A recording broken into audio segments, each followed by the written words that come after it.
Amen. Ukufundeka kanje. Kuma-Hebrew chapter number 1 verse 1 and 2. uKristu mkhulu ngalokucela balinde uJahwe. Angihambe mihla yonke aye nawe Nkosi yami. Angihambe mihla yonke aye nawe Nkosi yami.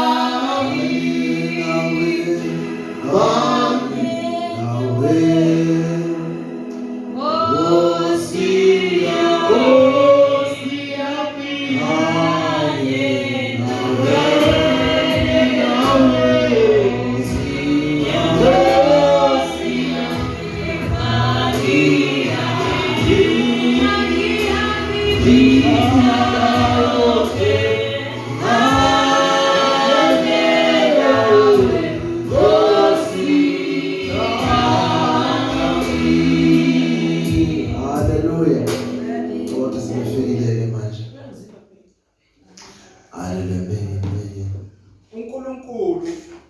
uNkulunkulu esekhulumile endulo kokhokho ngabaprofeti ngamathuba amaningi nangezindlela eziningi. Ekugcineni kwale mihla ukhulume kuthina ngendodana ayimise ibe yindlalifa yakho konke owadala ngayo futhi izwe. Ayiphinde futhi manje. uNkulunkulu esekhulumile endulo kokhokho ngabaprofeti ngamathuba amaningi nangezindlela eziningi. Ekugcineni kwale mihla ukhulume kithina ngendodana ayimise ibe yindlalifa yakho konke owadala ngayo futhi izwe. Amen. Baba wethu sisizwe. Wena umuhle. Wena ulungile. Wena awufani nabantu wethembekile. Kanjalo izwi lakho lethembekile. Lokuphila kithi futhi uNkulunkulu namandla liyaphilisa. Ngalesi sikhathi Nkosi sisazolizwa. Siyakubema ukuthi ube khona phakathi kwethu. Ulishere, ulixazulule, ulenze ukuthi siliqonde. Ngoba thina Nkosi asinawo amandla okuqonda ngaphandle kwakho usinikeze umoya wokuqonda. Nawo sikhulekela umoya wokuqonda. Ngoba ngaphandle kwalowo moya asikwazi ukuqonda izwi lakho. Ngoba lona limfihlakalo kithi. Kepha siyabonga ukuthi ke indodana yakho lembule kithi kuye uJesu Kristu. Siyabonga uNkulunkulu namandla. Egameni likaJesu Kristu. Amen. Thank you, Jesus.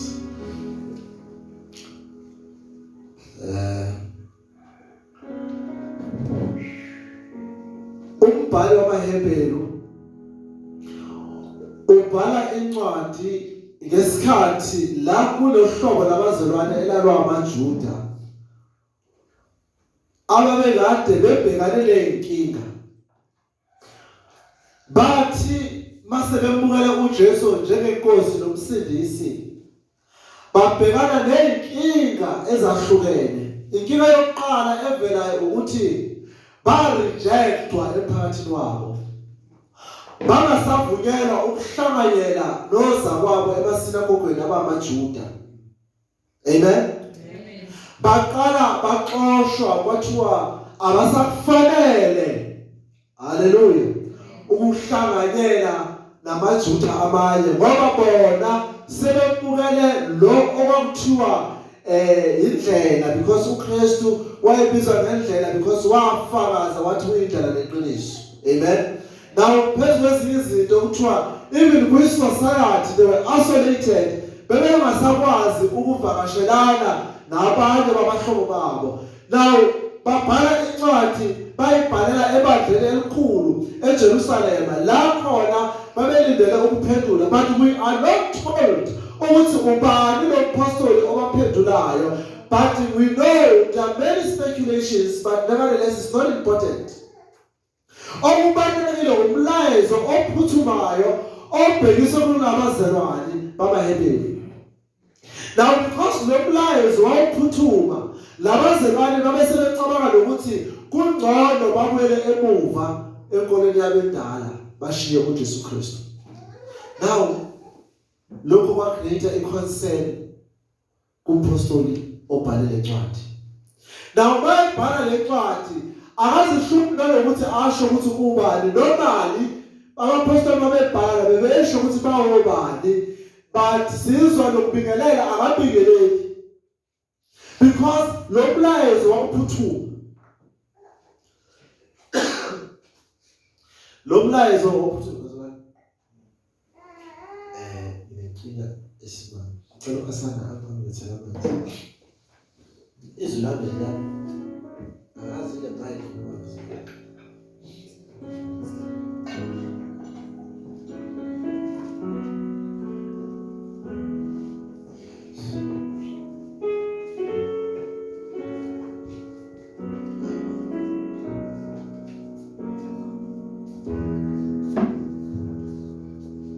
Now, laba bazalwane babe sebefuna ukuphindela emuva because babebona sengathi bayenze iphutha ngokhona. Amen. You see, I've seen this. If was one of my 80s njengami, you will have two pictures. Because unyaka ongizalwe ngawo bazalwane, unyaka la kwakuphela esethi era, ukhala esethi era. But so ngaba lenhlanhla I've seen labazalwane bakudala, the atmosphere ezweni lami. And today again I've seen a different picture. After 94 you will notice ukuthi kancane abantu eSouth Africa they found H2s yokungakhona. uJesu is been called umlungu waphesheya izinto ezingekho kudala. Basa wonke amacebo okurejecta uJesu. But they forget one thing. uJesu ukujwayela ukurejecta bazalwane. He doesn't care. You know, I've seen abantu bacanga ukuthi na babelebegxeka uJesu baphazamisa bandla. Ibandla kade la rejectwa. uJesu wa rejectwa the first 3 years efika eshumayela emhlabeni. So i-rejection into ekhona. Laba bazalwane babebhekane nesimo sokurejectwa. Isimo sokubhalela ngaphandle. Now, you see kunento abazalwane abangayazi. Emzalwane. You see uma urejectwa. Consider it all joy. For the very fact ukuthi uyabukelwa. For me it's a challenge. Bazalwane. The minute uthi umKristu but yonke indawo ongena you're welcome. Think again. I'm telling you. That is why I said kubazalwane. Ningazabi ukuba relevant. Awusoze waba relevant this way. Babazalwane.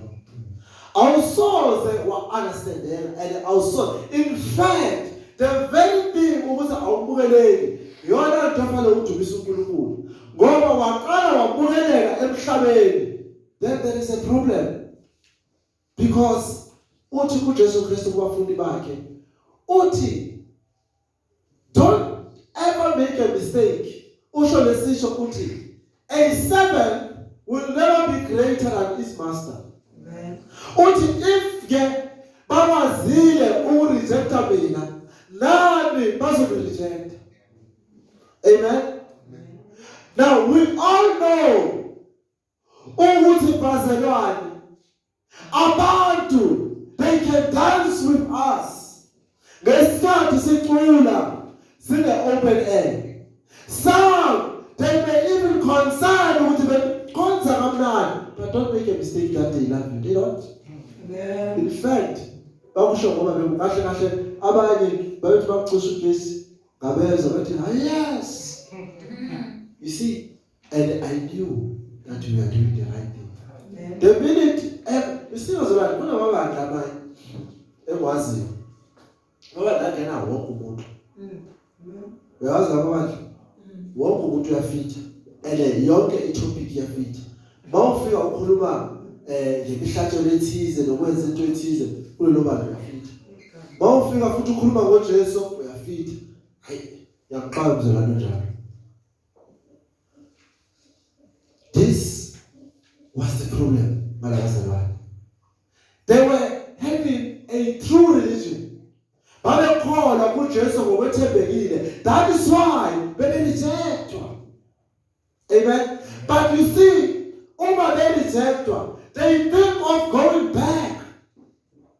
Amen. Now, baningi abazalwane ababhekana nezimo, ithi mayesebhekene nesimo umzalwane acabange ukubuyela emuva. Amen. But you see, there was no time. Now, lomzalwane uma ebhala, I want us to talk about Jesus, our special revelation. uJesu weyisambulo sethu esibalulekile. Now lomzalwane mayeqala uqala ngalolu udaba uthi long ago. Amen.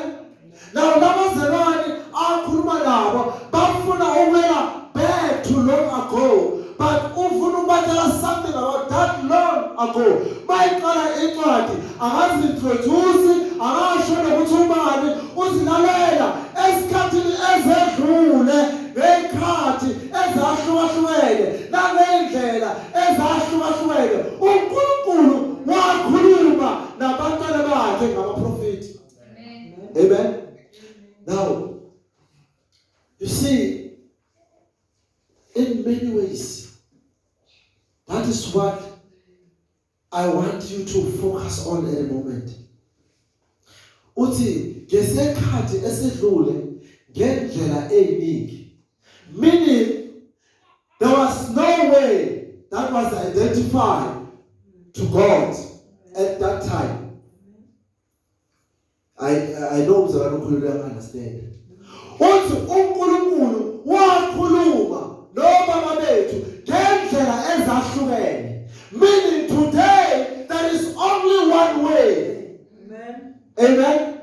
If there were many ways yesterday, today that is why not Jesus athi kubafundi bakhe, I am the only way to the Father. Now I understand ukuthi mina nijwayele indlela zobaba benu eziningi bakwenze ukuthi nenze ukuthi bakwenze ukuthi nenze ukuthi kodwa namhlanje sinendlela eyodwa nje bakwenze ukuthi siya kuJesu bakwenze ukuthi siya kuJesu futhi nokuthi siya kuJesu. Why? He is the only way. There is no many ways. Amen. Now, uthi uNkulunkulu ngendlela eziningi wakhuluma nobaba. Abesethi in many times. Now, bazalwane, we are not living in times. We are living esikhathini. You will understand. Now, uthi in many times. Lokho kwakuvela ngendlela ezahlukene, bazalwane. Lithi uNkulunkulu wayekhuluma through our prophet, and you will know wakhuluma through Moses, or we can go way back wakhuluma through uNoah, then wakhuluma through uAbraham, wakhuluma through uJacob, but then wakhuluma esizweni sikaIsrayeli through uMoses ngendlela eziningi. Amen. uNkulunkulu wayevela ngendlela eziningi. That is why abazalwane bakudala babethi uYahweh ngesinye isikhathi bathi uJehova Jireh ngesinye isikhathi bathi kodwa thina sithi uKristu. Amen. We only have many ways. Dala wayeyo bathi uJireh because they did not know God. God was not revealed himself fully to them. Kodwa namhlanje uJesu uzivezile kithi ngoJesu Kristu oyindodana yakhe. That is why since Jesus is our special revelation. Amen. Amen. uJesu is our special revelation. God spoke through our fathers. Not to us.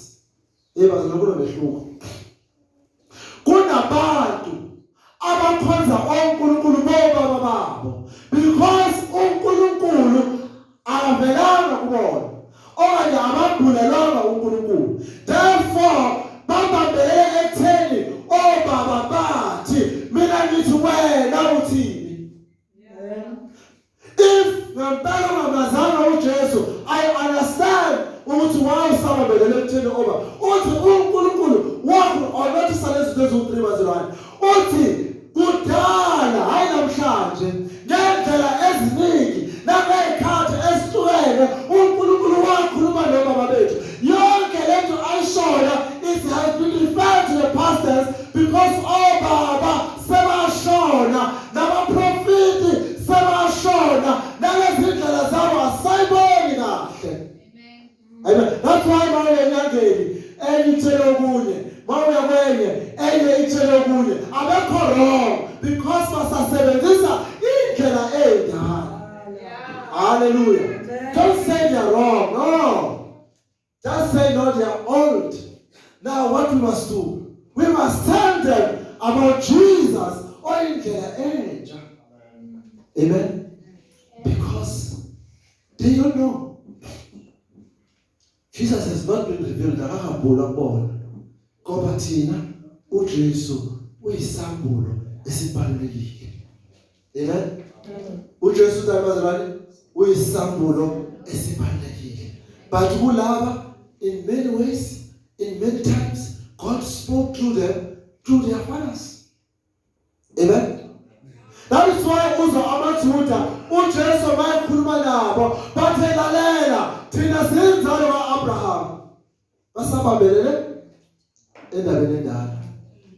Bathi awukwazi ukusitshela thina sinzalo kaAbraham. Uthi uJesu lalelani before Abraham I am. But wena uzothini awungakabi ngisho 50 kodwa uzoyiqhathanisa nobaba. But they did not see ukuthi lo bephambi kwabo uNkulunkulu uqobo lakhe. You see abantu they like ama messengers, eh? You see these popular pastors, the messengers, this one. We all messengers, is it? But there are these popular messengers, laba famous, who are on TV. I remember there was this lady who was a lawyer, M71, who was a spiritual daughter, a so-called spiritual daughter of DC. As we say,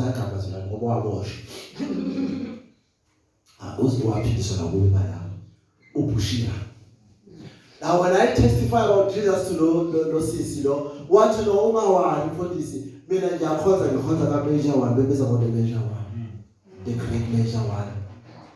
Artie and a major one, I've got a gift of prophecy. Major one. Then a couple of months ago, he discovered that the major one was not actually the major one. He was the fraud one.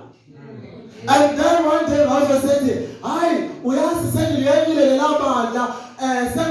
no, is it because you were following somebody who was famous? But I was trying to tell you the last time we talked about Jesus. Then when one contradictor, one tell a major one. And then I could send this Kavila for this. Oh, major one, is a fraud. And I said, glory be to God.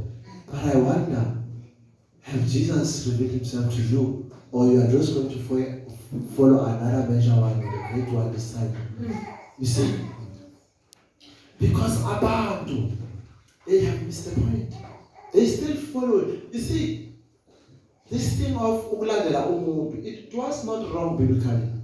Because during long time ago, uNkulunkulu wayevusa amadoda athize, then la madoda abese yalandela.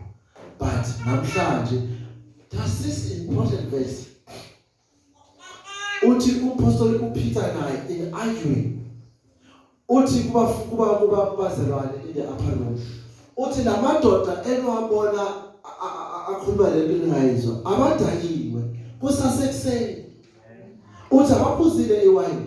Uthi kodwa kufezeka lokho okwashiwo kudala nguProphet Joel.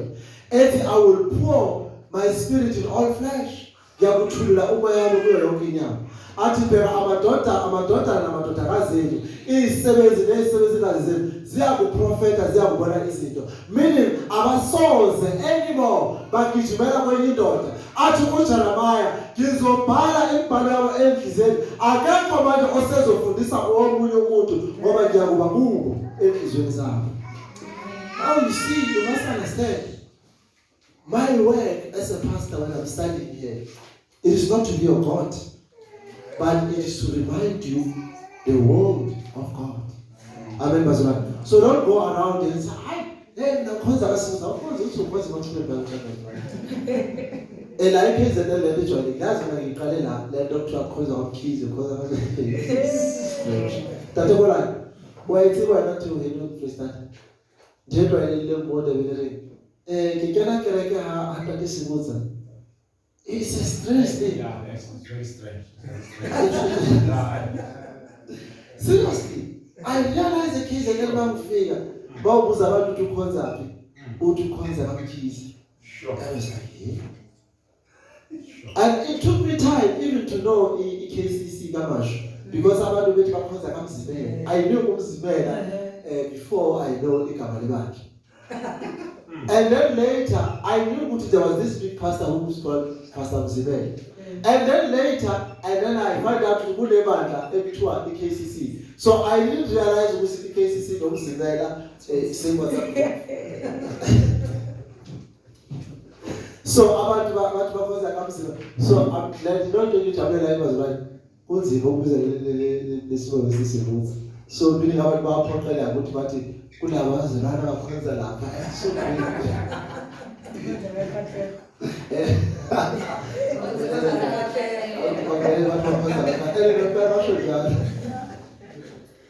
but you see, this is what is the challenge. But to those who know Uti, Ujesu, where is Sambulo, but doesn't tell the copper Ujesu. Actually, what's the Amen. Jesus is our special revelation.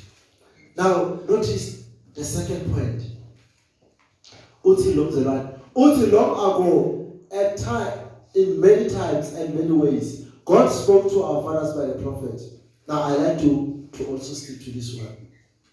Why kuluma nothing about prophet? You see, I had a big challenge, but one day was correct. I had a problem with prophecy. That's all I let pick one. People, they call themselves a prophet. That they call them. But here said the Bible says they were a long time ago. That's the Bible that we read. Uti umzalan lo apostle. Uti na dala. uNkulunkulu wayekhuluma ngathi uthi kodwa namhlanje ukhulume ngathi uJesu. And listen to how he put it. Akathi ukhuluma nathi. Uthi ukhulume, meaning whatever uJesu aseshilo, it is done. There is no fast forwarding it or bringing it to, we don't add, don't subtract, kind of the argument that is done. You see, so how does the prophet office operate today? We all know that your daughters, according to Acts, John 28 and Acts chapter 2, kuthiwa amadoda. But that is the key. The key says, I shall pour my spirit in all flesh. Meaning everybody will have the spirit of revelation. Everybody will have the spirit of prophecy. Amen. It is possible, my parents,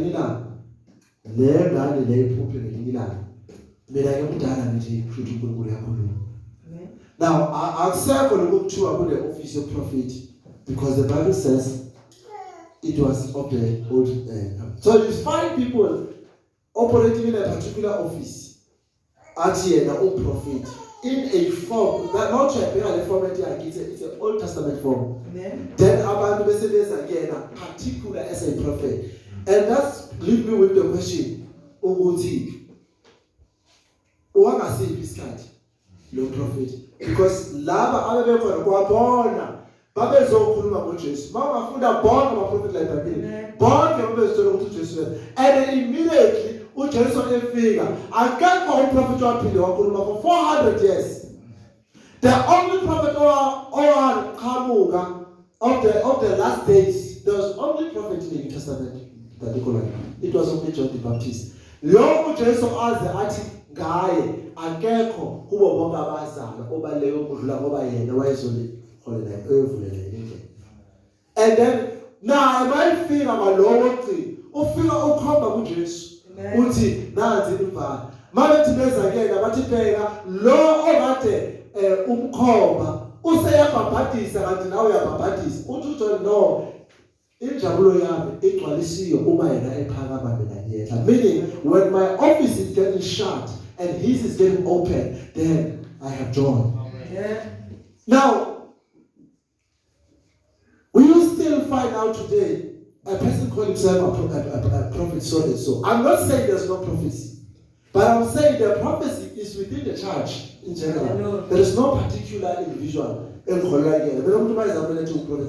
believe in you because the Bible doesn't tell me so. Amen. Amen. So that person nakhona into eyenza ukuthi ngizenkinayo. I notice even lezinto abazishoyo regarding akakho noyedwa okhuluma bonke abaprofeti abekhuluma the last prophet bebekhuluma bebhekise kuJesu. But laba namhlanje uma la athi ngibona izinto zakho.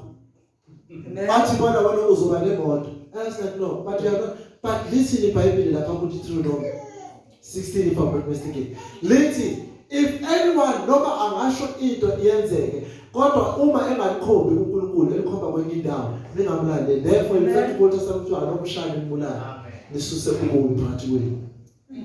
You see, but they are doing the same thing. They don't point people to Jesus. But no, when I was on the they never saw Jesus. They always see izinto zalomhlaba. Then the apostle says, "Ningathandi izinto zalelizwe." But our prophets were never saying, "Hayi ngibona wena uya oversee. Ngibona wena ngibona my business." It's not the wrong business, but it's not the subject of the gospel. The gospel is about the Son of God. If you want to know, read Romans for me, verse 1, maybe to 5. What is the gospel? Sizonga ukuthi umuntu bayithi ukuchaza ukuthi gospel iyini usuke ikhona. uPawulu inceku kaKristu Jesu, umpostoli obiziweyo nowahlukaniselwe ivangeli likaNkulunkulu, alethembisa ngaphambili ngabaprofeti bakhe emibhalweni engcwele mayelana nendodana yakhe eyavelezwa likaDavide ngokwenyama, eyabonakaliswa ngamandla ukuthi iyindodana kaNkulunkulu ngokomoya wobungcwele ngokuvuka kwabafileyo, uJesu Kristu Inkosi yethu. Verse 5. Esamukela ngayo umusa nobupostoli kube ngokulalela kokholwa ezizweni zonke ngenxa yegama lakhe. Lasela bazalwane. Ivangeli linokwenza lendodana kaNkulunkulu. Amen. Uthi umpostoli ushonda ukuthi ivangeli linokwenza indodana kaNkulunkulu. Abe ukutala athi leli elashunyayelwa abaprofeti linokwenza lendodana. Now meaning if there's something that shows somebody engalakwenza noJesu, then we reject it. Because it does not come from the word of prophecy. But the word of prophecy says leyo nto kufanele ibe nokwenza lendodana kaNkulunkulu. Uthi uPaul umpostoli yena obizulelo lona ufuna ukuyikhotha kahle ngesingaka. Paul, the servant of Christ, called to be an apostle, set apart for the gospel of God, which he promised beforehand through his prophet. You notice that which he promised beforehand, meaning past tense. Go by our prophet. Amen. In the Holy Scripture concerning his son, who was descended from David according to flesh and declared to be a son of God in power according to the Spirit of holiness, by his resurrection from the dead, Jesus Christ our Lord. This is the gospel.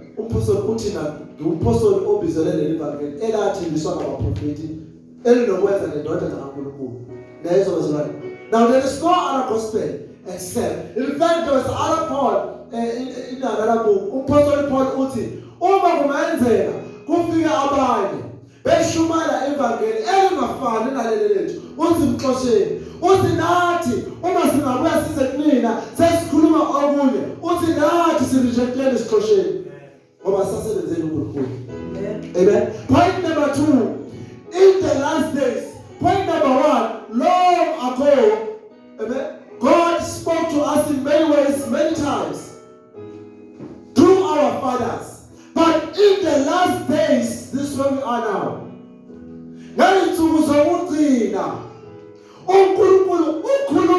Now this time not to our fathers, to us. There is a umehluko bazalwane. Kulezi insuku uNkulunkulu ukhulume nathi ngendodana yakhe. Kudala wayekhuluma nathi through our prophet. This time ukhuluma nathi ngoJesu Kristu indodana yakhe. Amen. Now this shows in many ways beyond reasonable doubt ukuthi uJesu uyisambulo esipheleleyo namhlanje ebandleni. Amen. uJesu uyisambulo esipheleleyo ebandleni because he is today. Amen. And it is at the last day. But I like this one. Notice ukuthi kuthiwa on the last days, in the last days, meaning this is the last prophecy that we ever have, because we took uzokugcina emva kwale period esikyo there will be no other message bazalwane. Yezwa ayikho any message ewuphinda elale because kuthiwa this God spoke to us on the last days. Now meaning also figure asho into that does not relate with what has been taught by the apostles on the last days, then there is no other time. Now, that was the Mama Hebrew. Hebrew chapter 4. Because of this, there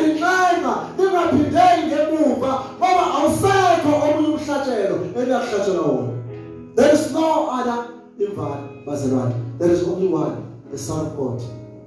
Amen? So, we must stick to Jesus. I like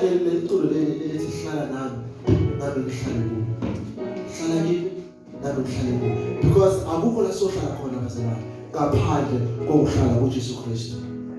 amen. Jesus is our special revelation. Jesus is the revelation of the last days. Jesus is the great I am. Amen. He is now and eternal. Not that he wasn't, but he was not revealed to them. I was in the Old Testament. But nevertheless, the message was through our prophet. Amen. Now the Jewish were convinced. That's why our Judah, they rejected Jesus. Then I'm trying to put our lapha eJerusalem naseTel Aviv njengoba balinde ukubuya kukaJesu. Amen. Because they rejected Jesus and bantu bakhona abamlindile. But there is no other Jesus except lo wafa wavuka. Amen. Except lo wafa wavuka. Notice again, Pastor, he uses the phrase the last days. I'm going to the last days meaning Pastor, I called after the reason what time to was open a bed. Into was open as I call this card to just say that's call there was meaning there was two parts in the Bible, the Old Testament and the Last Testament. And another notice that it's not in the New Testament. That is why our apostle Liberty oyeza masinyane. Because why take these are the last days. That means he is coming soon. So, amen. Now, let's continue reading. But the Son whom he appointed, amen, we appointed, amen, one better and away. Uze kube yona amen indlalifa yamazulu. Jesus was appointed by the Father to be the head, meaning abanye prophets, they were only called ubhiziwe ukuthi yonke into revolve around yena. Amen. You see, let me tell you about this. If firstborn, I will show you that if yeah, I was firstborn. So I'm not saying this was a man. We talk about I don't buy Asha and Baham. Now I'm going to go to I wish it by me. If you like that, I wish it by me. Wish it is sick. Man, in the peace and the is it to wrong? Okay, you're going to delay. And you're not telling your business. Now you're not telling about Jesus. Then the Bible has said it. It is not right. The Bible has said it. Because you see, it was going to be very, very like then they say I'm a feminist. But I don't know but what is that? Oprah is doing high when I travel. So I said, I'm not beef now. In an hour, I see you. Now, when I could live up on that, I will now inherit to lose on half so good. God was but in that family. They won't be my call, it's so great. But now, because we are called, says it.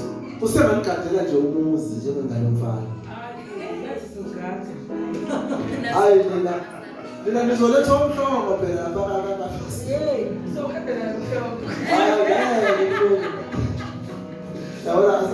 let me give you a free advice. Oh, I should don't close it. Your father will see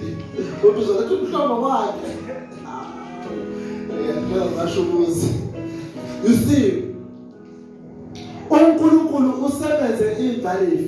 meaning Jesus is owning everything. He's controlling everything. That is why you see, when the boss decides to change things, he brings new manager. He will call sonke staff sakhe. Abese emisa lo omgcobile, lo oma-appointile bazalwane. Abese ethi ke namhlanje sengizolalela lo. Uyena imanager yenu, uyena ozofana nami. Akushilo yilokho kusuke kuphuma kumina. Mina whatever ayishoyo niyenze because kuzofana nokuthi ishiwo yimina. That is why the Bible says that God has appointed Jesus a head over all things. Amen. Amen. Meaning, he will be shouted out because of rebellious. Amen. Amen. We shall not let. Nasemsebenzi mama yezibene yasuspend. Ufana nokuthi ugolozela iboss. Jesus has been giving wonke amandla. Wonke amandla owanikini.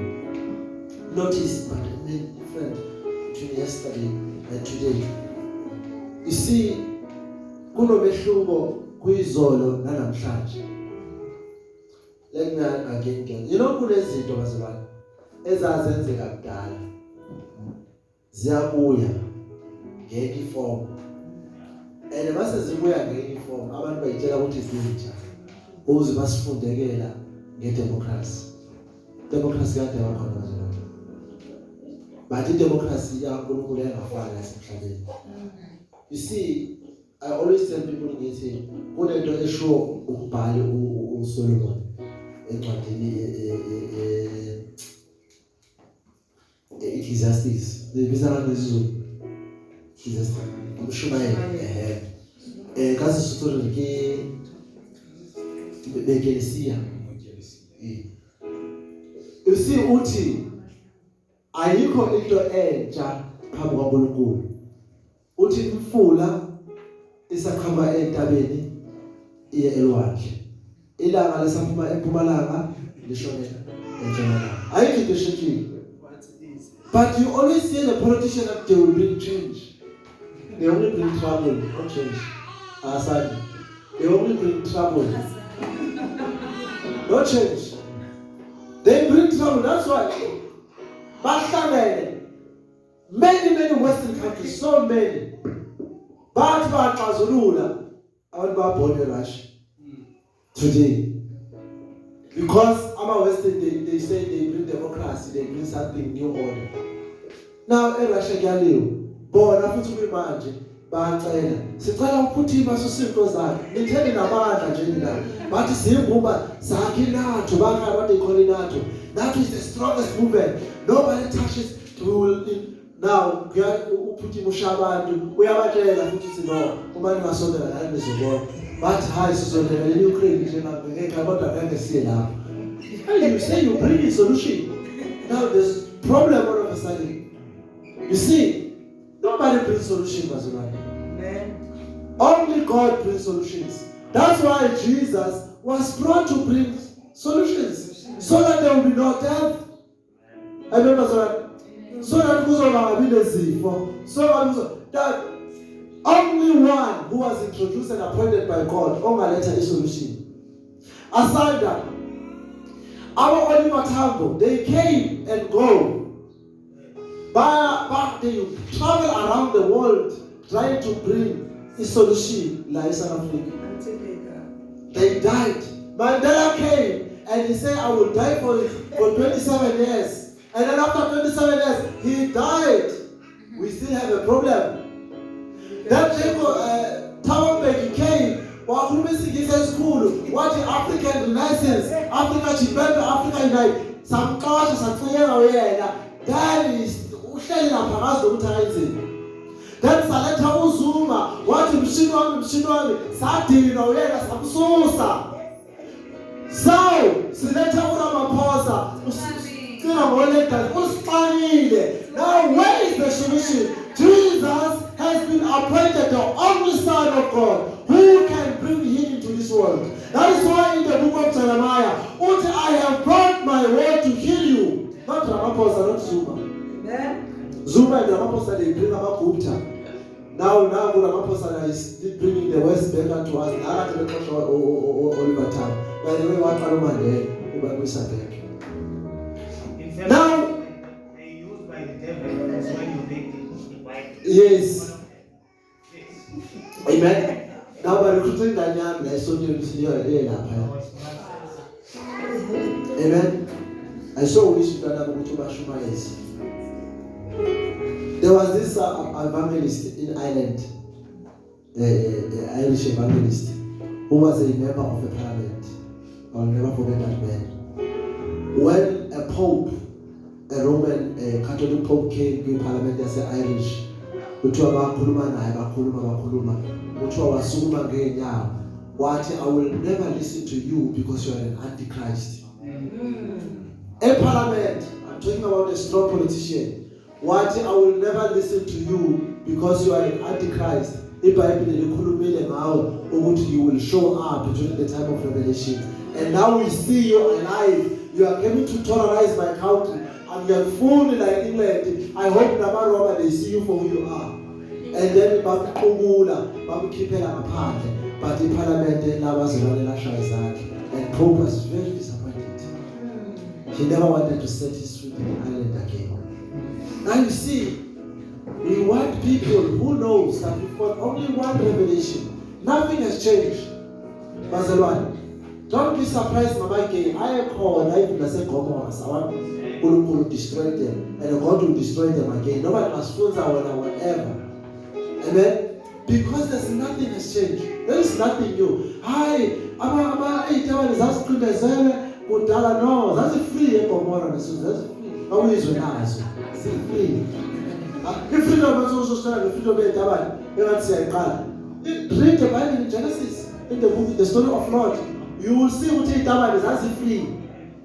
Lord want to go wire corner. My safety corner, forget the rose of food, lazy double lazy, someone about doubles of food lana. Lord, what he in the inside. What you could there, Abraham, I will destroy because it's a tree. Now you talk about these verses. No, the Bible is about to do. Since when the Bible about to do? Since when the Bible about to do? Wonke lamalethi abasibhalela wona abandlululi. Amen bazalwane. UHitler wabulala millions and millions of Jewish ngenhlangano yakhe ebizwa ngama-Nazis. Nanamhlanje asakhona bawa-protect Europe. They kill millions of people just because they are Jewish. Who bandlululi? Who is bandlululi? Who is for the freedom of speech? Russia today broadcasting ivaliwe just because imelene nama-West iphikisana nale ndawo esho nge-Russia. Ivaliwe. You know why? The very same people who said there must be a freedom of speech, they have closed down the company that was expressing their own freedom of speech. So there's nothing new in this world, Mazalwane. But today we must know these are the last days.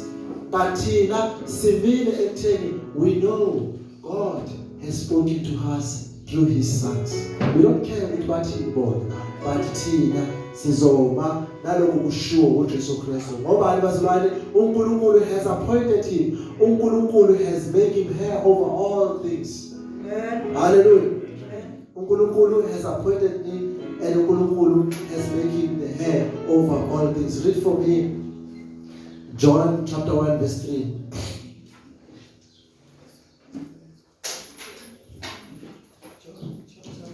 Verse 3.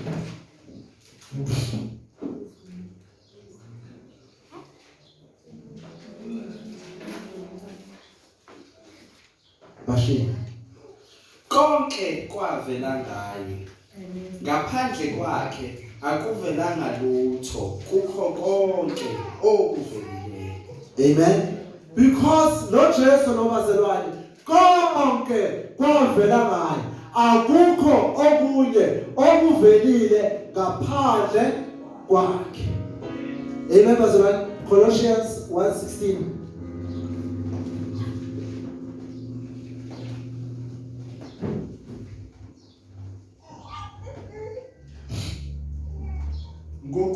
Ngokuba kwadalelwa kuyo konke okusezulwini nasemhlabeni, okubonwayo nokungenakubonwa, nokuba kuyizihlalo zobukhosi, nokuba kuyimibuso, nokuba kuyizikhulu, nokuba kuyiziphathimandla. Konke kwadalwa ngayo, kwadalelwa yona. Amen. Yonke into yadala ngaye yenzelwa yena. Hallelujah bazalwane. And there was a Moses. God trusted his son. Amen. Usho njalo umbhalo maHebheru chapter 2 verse 13. Uthi God uNkulunkulu wayebethema uthi and again I will put my trust in him. Amen. Ngiyobeka ithemba lami kuye. NoNkulunkulu uqobo lakhe wethembele kundodana yakhe uJesu Kristu. Ngokuba uJesu Kristu uyisambulo. Now the last point bazalwane, Jesus is indeed our special revelation. Hallelujah bazalwane. Now I want to tell you about the special revelation. Later in Bible kuMatthew chapter 16, uPetro behamba abafundi bakhe noJesu oPetro. uJesu ubahlalisa phansi uthi abantu bathi ngubani na? Bathi abanye bathi uprofeti, abanye bathi uElijah usebuyile, abanye bathi hayi uthi mina nithi ngubani? Wasukuma uPetro, lithi iBhayibheli egcwele umoya oyingcwele wathi wena unguKristu indodana kaNkulunkulu. That means you are a special revelation from God. Uthi uJesu lalela Petro, lokho akumbulanga kuwena inyama negazi, kodwa kumbulwe ngubaba osemazulwini. Lokho manje sikhuluma ngesambulo esibalulekile. Jesus is Christ, the Son of God. Amen. Amen. Jesus is Christ, the Son of God. This is our special revelation. Read for me John chapter 1 verse 49.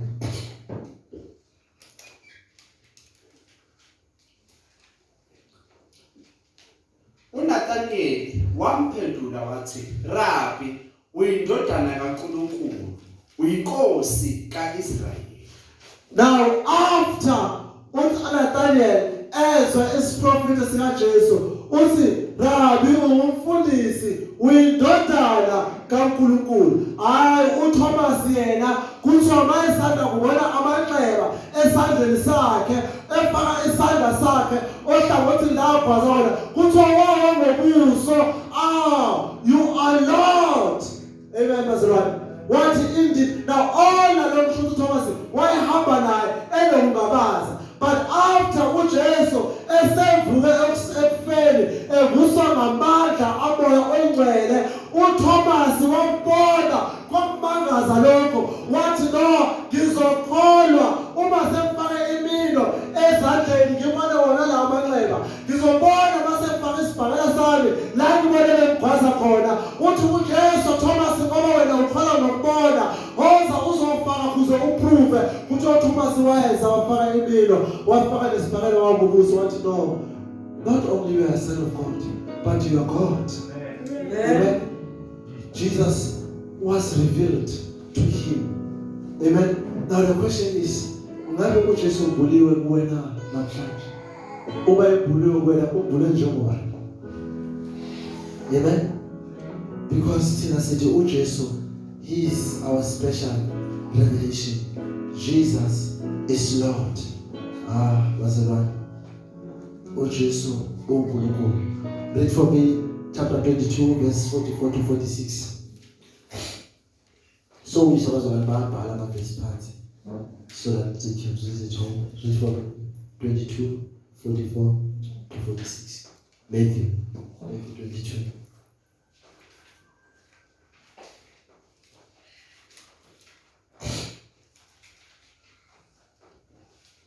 Inkosi yathi enkosini yami, hlala ngabesokunene sami ngize ngibeke izitha zakho phansi kwezinyawo zakho. Ngakho ke uma uDavide embiza ngokuthi inkosi, uyindodana yakhe kanjani na? Now the argument began. Then uJesu uthi, now mina nithi indodana yomuntu bathi ngubani? But okay, meaning the question was uKristu ungubani? Amen. But he is the son of David. uJesu uthi kumahubo 110 uDavide yena uthi yena ubiza uJesu njengoNkulunkulu. Paul uthi the Lord says unto my Lord sit on that. Meaning uDavide uthi uNkulunkulu wathi kuNkulunkulu. Now notice mafunda lelo verse kunoNkulunkulu omkhulu noNkulunkulu omncane. Lo omkhulu is God representing the Father. Lo Nkulunkulu omncane obhalwe in a small letter is God representing the Son. This is proved ukuthi uJesu wayeqinisile bayithi me and my Father we are one. Me and my Father we are one. That is why athi hlala esandleni sami sokudla ukuze izitha zakho ngizenze esinabelo sakho. Amen.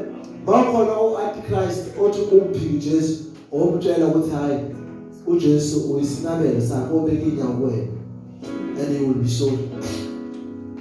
Amen. Our last two verses and then we go almost. Chapter 14 verse 8 to 10. Sing your Russian start. Chapter 14 verse 8 to 10. Yeah. John chapter 14 verse 8 to 10. uPhilip wathi kuye, Nkosi sikhombisa uyihlo kusanele. uJesu wathi kuye, isikhathi esingaka nginani, awukangaze Philip na? Ongibonile mina, ubonile ubaba. Usho kanjani ukuthi sikhombisa uyihlo na? Amen bazalwane. Now uPhilip uthi show us the Father. Sikhombise ubaba. Uthi uJesu Philip sonke lesikhathi nginawe awungazi. Oh bazalwane. Uthi ongibonile usambonile ubaba. That is why ngigcizelele uJesu uyisample. But this is one key, it's important. Colossians 1 verse 15. And then we bring it to close.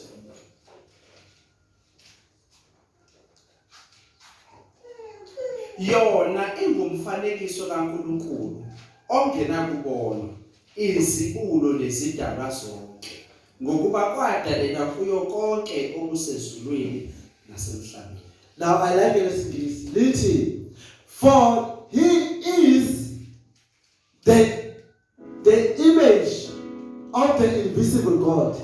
Jesus is the visible image of the invisible God. uJesu umfanekiso obonwayo woNkulunkulu ongabonwa. Meaning, uma ufuna ukwazi uNkulunkulu, bheka uJesu. That's why uBhala eHebrew lapha chapter 12 esevala inkulumo yakhe uthi ngakho-ke bazalwane, nxa siqaba ubufakazi obungaka, asishiyeni konke isono esisisindayo, sibheke kuye uJesu Kristu ongumqali nomphelelisi wokukholwa kwethu. Athi lapha umpostoli uPaul athi lina eningabaza ukukholwa kwami, mina angingabazi ngoba ngambona uJesu. Meaning Jesus was revealed to me, bazalwane. And then uJohn mayeqala inkulumo yakhe kule epistle of John uthi lokho esabona, lokho esakuthinta, okuyizwi lokuphila uNkulunkulu wasemazulwini. Hallelujah, bazalwane. So therefore, bazalwane, if you have known Jesus, then you have known God. Then Jesus is our special revelation. Now my question is, what is the revelation? Now today you know the revelation is Jesus. There is no other revelation. If umuntu athi because I know about charisma, say hey uthi nginesambulo, asikho isambulo bazalwane. Ayikho into ethi isambulo ayikho. The revelation is Jesus. If Jesus has not revealed to you, then you have no revelation. Whatever lo ishoyo usukuyema nje. Because Jesus is our special revelation. Therefore, bazalwane masibeni kuJesu, masihlaleni kuJesu. Athi umbhali wasebabakholwa wase ngokuba konke kukuye, konke kwadala yena, konke kungaye. Amen, bazalwane.